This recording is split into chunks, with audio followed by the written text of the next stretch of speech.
मैं नरेश कुमार जांगड़ा हंस वास्तु शक्ति चैनल की पाठशाला में आपका हार्दिक स्वागत करता हूँ। कमेंट लिखते हैं। किसी ने कहा SW में वेस्ट की तरफ का हिस्सा बढ़ा हुआ है, तो रेमेडी बताएं। देखिए सर, ये रेमेडी सर्जरी के विषय हो जाते हैं, तो ये रेमेडियां ऐसे करने से नहीं होती, नहीं इनका कोई विशेष उपाय होता है। ये सर्जरी के विषय होते हैं। अगर वेस्ट की तरफ बढ़ जाए तो ना स्वास्थ्य रहेगा, ना पैसा रहेगा, ना दोस्त रहेगा। क्या क्वेश्चन था आपका?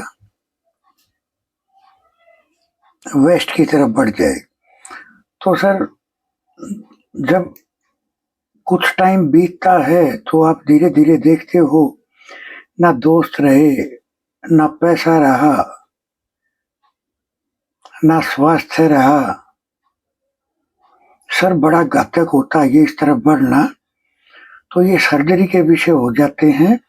तो मैं यही बोलूंगा कि इनको किसी अच्छे वास्तु एक्सपर्ट की देख रेख में ही इस मैप पर आप काम करोगे तो बहुत अच्छे रिजल्ट देखने को मिलते हैं। क्योंकि साउथ वेस्ट का बढ़ना बहुत खतरनाक होता है। देखिए, खतरनाक तो कोई भी होता है, कोई भी कॉर्नर का बढ़ना, लेकिन साउथ वेस्ट ज्यादा खतरनाक होता है। एक एनी होता है जो अगर बढ़ भी जाए तो कोई दिक्कत देखने को नहीं मिलती, क्योंकि एनी क्या है, बृहस्पति का कॉर्नर। तो वहां पॉजिटिव रिजल्ट ही देखने को मिलते हैं, नेगेटिव बहुत कम देखने को मिलते हैं। अदरवाइज हर कोने का 90 डिग्री एंगल पर होना बहुत ही जरूरी होता है। वरना तो SW का अगर वेस्ट वाला हिस्सा बढ़ता है तो आप देखते होंगे कि जीवन के लास्ट में बहुत सारी चीजें आप मिसिंग कर जाते हो जीवन में। नहीं तो दोस्त रहे, नहीं पैसा रहा, नहीं स्वास्थ्य रहा, तो बहुत सारी चीजें आप मिसिंग कर देते हो। कोई अपना ही नहीं रहा, रिश्तेदार भी अपने नहीं रहते, अपनापन खत्म हो जाता है। वो आप ही के व्यवहार के कारण, क्योंकि मानसिकता इस प्रकार की बनती चली जाती है। सर मैंने क्या बोले आपको, मैं कई वीडियोज में बोलता रहता हूं कि वास्तु क्या है। अगर कोई बंदा सामने से क्वेश्चन कर रहा है या सामने से बोल रहा है, मैं ये समझता हूं वो खुद नहीं बोल रहा है, उसकी बिल्डिंग बोल रही है। क्या बोल रही है? वो ऐसा बन क्यों गया? तो सर इसके जो विषय होते हैं, ये विशेष रेमेडियां होती हैं, नक्शे पे काम करना होता है, तब ही इन चीजों के उपाय होते हैं, ऐसे उपाय नहीं होते हैं। हाँ, आप एक काम कर सकते हो, कुछ परसेंट आपको राहत जरूर देखने को मिलेगी। आप W1 में एक तो दाल चावल रखो और एक वहां खड़े हो गए अपने किए गए कर्मों का पश्चाताप करा करो। इससे भी कहीं ना कहीं जब हम झुक जाते हैं तो सामने वाला आशीर्वाद देने के लिए मजबूर हो जाता है।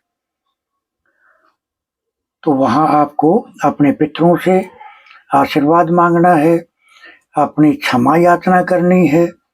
जो भी जाने अनजाने जो भी गलतियां जीवन में हुई, तो इस तरह से भी अच्छा प्रभाव देखने को आपको मिलेगा। किसी ने कहा हम घर के ऊपर वाले हिस्से में रहते हैं और एनी में पीपल का पेड़ है, क्या करें? देखिए सर, पीपल एक्चुअल में है क्या? पीपल में ब्रह्मदेव का वास होता है। ब्रह्म दोष हो जाता है, उस पूरी बिल्डिंग पे इफेक्ट आता है इसका। ये अक्सर दीवारों में या छतों पे हो जाते हैं, लेकिन किन के यहाँ होते हैं? जिन पे पितर दोष लागू हो जाता है उन्हीं के यहाँ, या जिनके ऊपर ब्रह्म दोष लागू हो जाता है उनके यहाँ। तो सर इसके बारे में तो मैं एक ही बात कहूंगा कि अगर आपका ये फ्लैट है तो आप इसका कुछ नहीं कर पाओगे। आपको इसको छोड़ के जाना ही आपकी मजबूरी हो जाएगी, तो ही 100% रिजल्ट आपको देखने को मिलेंगे, वरना इसका कोई इलाज ट्रीटमेंट नहीं होता है। अगर पर्सनल आपका अपना घर होता तो जहां भी ये उग गया उस हिस्से को, सारी ईंटों को फाड़ के और इसको जड़ समेत निकाल के किसी भी शनिवार के दिन या गुरुवार के दिन आप इसको किसी ऐसी जगह पे लगा का हो जहां पानी की सरसराई हो, जहां नमी हो, जैसे तालाब का किनारा है या कोई नदी का किनारा है। अगर आप ऐसी जगह पे इसको लगाते हो और जब तक ये जड़ नहीं पकड़ जाए तब तक अगर आप इसकी देख रेख करके चलते हो तो भी आपको पॉजिटिव रिजल्ट देखने को मिलते हैं, वरना तो सर ये बड़ा खतरनाक दोष होता है। इसको मैंने अपने बहुत सारे केसों में देखा है, ये ब्रह्म दोष लागू हो जाता है, आदमी के रास्ते की रुकावट बन जाता है।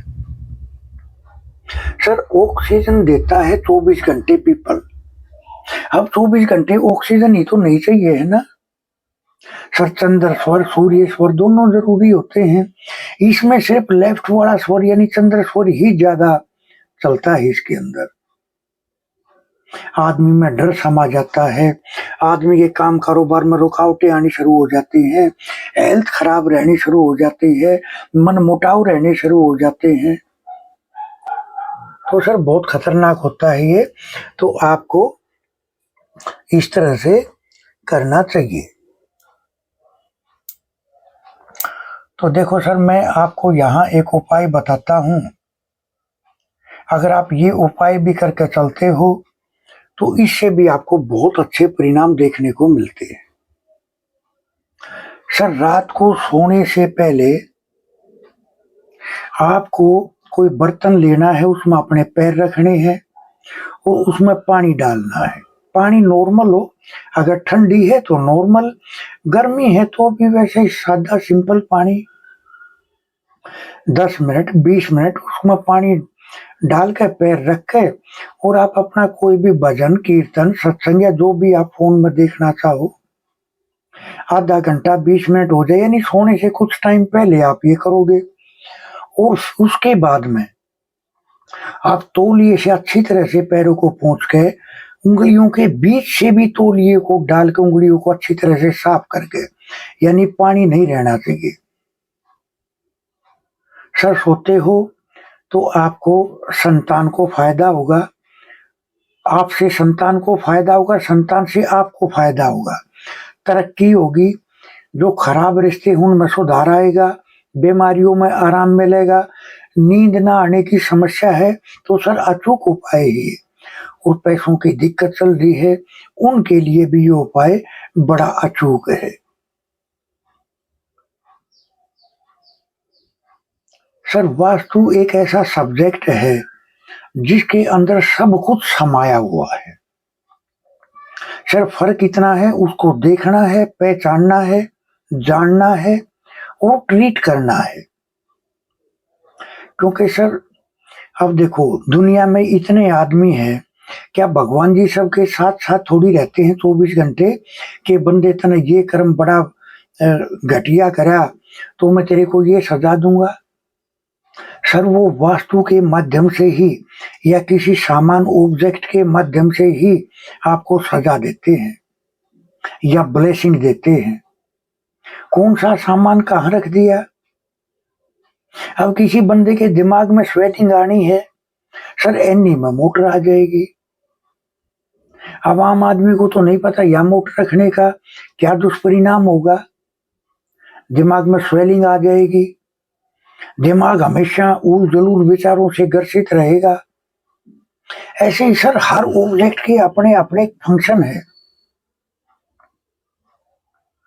तो वास्तु पर काम करना बहुत जरूरी होता है। वास्तु होती है कर्म काटने की विद्या। तो सर इस पर जरूर काम करें। हंस वास्तु शक्ति के चैनल आप सबका है, लाइक करें, सब्सक्राइब करें, शेयर करें, कमेंट करें।